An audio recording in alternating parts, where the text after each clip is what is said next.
The window we hear is somewhere between the 19th and the 23rd. It's the dissolution of Parliament and off to the races. Yeah, I don't disagree. I mean, I heard as early as April 22nd for a possible date. You never know after that long weekend in April. Mr. Carney said that it's going to be seamless and quick, and I would say not with a lot of tongue in cheek, but I would say, well, of course it's going to be seamless and quick because it's the same cast of characters. I mean, what really is there changing from the cabinet that is in place today and the cabinet that will be in place with Mr. Carney? Even Mr. Mendocino coming in as chief of staff is very clearly a sign to Canadians that, hey, look, it's the same folks, the same people who are in charge of the decisions that you may not have liked. Well, they're back and they're going to be working with Mr. Carney. So I find it interesting, and I find it implausible that it's going to be easy for the Liberals to put distance between Mr. Carney and Mr. Trudeau. How do you think voters will react to it? Do they care that there may be hypocrisy and self-interest here as long as the things they didn't like go away?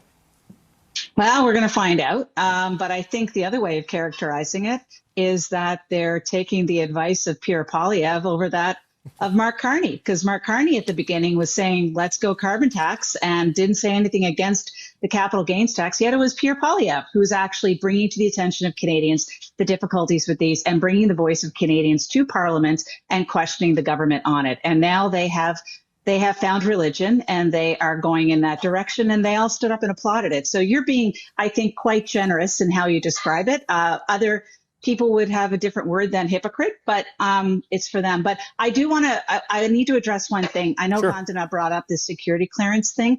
I think as well, you're going to hear a lot about the ethics questions around Mark Carney and whether or not he's disclosing his financial holdings. The piece that bothers me that is missing, the reason why members of Parliament or office holders disclose what they have in their portfolios is to set the baseline to ensure that there's no insider trading on information you may receive as an MP. That's the piece that's missing. It's not about what he's holding stock in. Other people may care about that.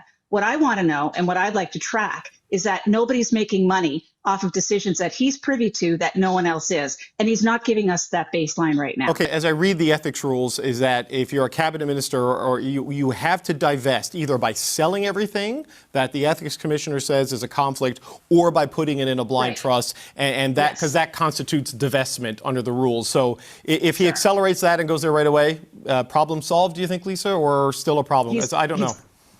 He's got to do it right now. Like he made a joke about it last night, and I didn't appreciate that either, because there's very real reasons why we track it. We are different from the United States, where certain members of Congress end up, multi-hundred millionaires as a result of the information that they use. Yeah. We don't play that game in Canada. They're legally protected from insider trading in Congress and Senate. It's a totally, I don't know how it's allowed to exist, right? Should be. Yeah. We've got our measures. That's what it is.